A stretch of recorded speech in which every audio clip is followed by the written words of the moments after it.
Аллаху Акбар, Аллаху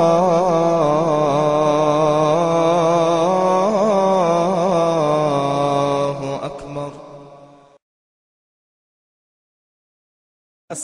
Мир вам, милость Аллаха и Его благословение. Уважаемые зрители,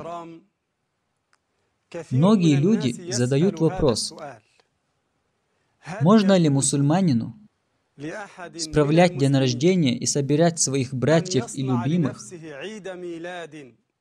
готовить для них сладости и угощать их в честь дня рождения, и делать это каждый год?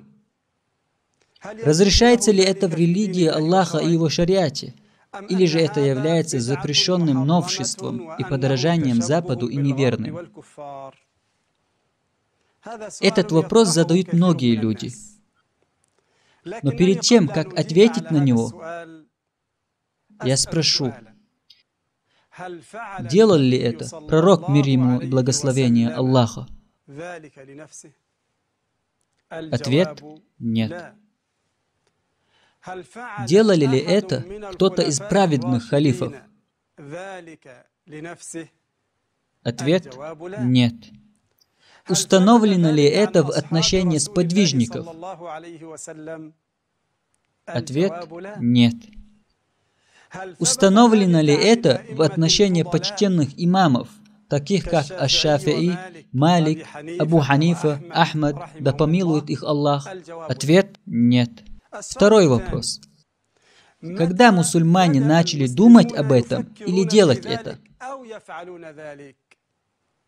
Ответ – после оккупации неверными мусульманских стран, когда они увидели, как неверные справляли свои дни рождения,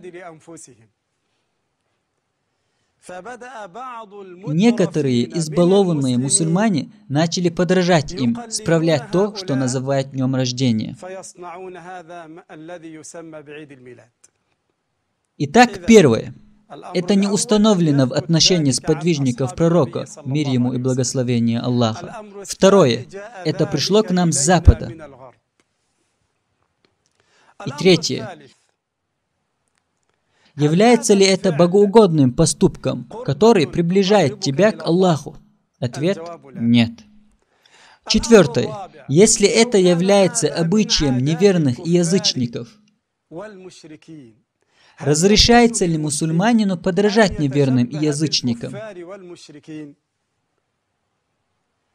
Мы слышим хадис пророка, мир ему и благословение Аллаха, который привел Абу Дауд, и это хороший хадис. Пророк, мир ему и благословение Аллаха, сказал: «Кто походит на какой-то народ, тот сам из них.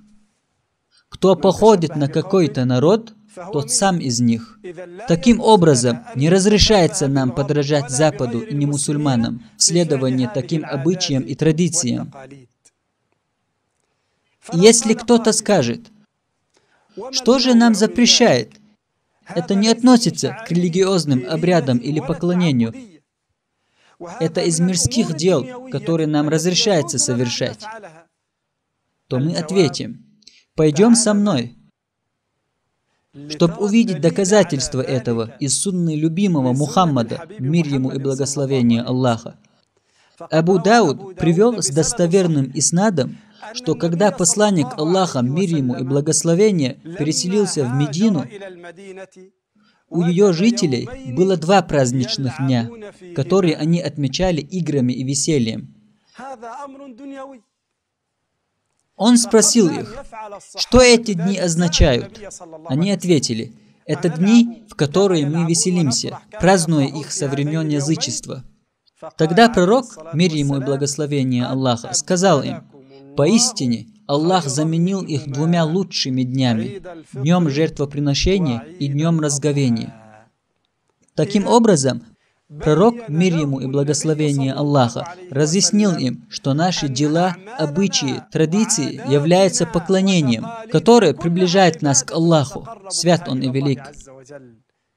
Поэтому сподвижники никогда не поступали так, как поступали они, и ограничивались 2 праздниками – праздником разговения и праздником жертвоприношения. Отсюда становится ясным, что праздник дня рождения является новшеством, подражанием Западу и не мусульманам. А мусульманин не походит на другого.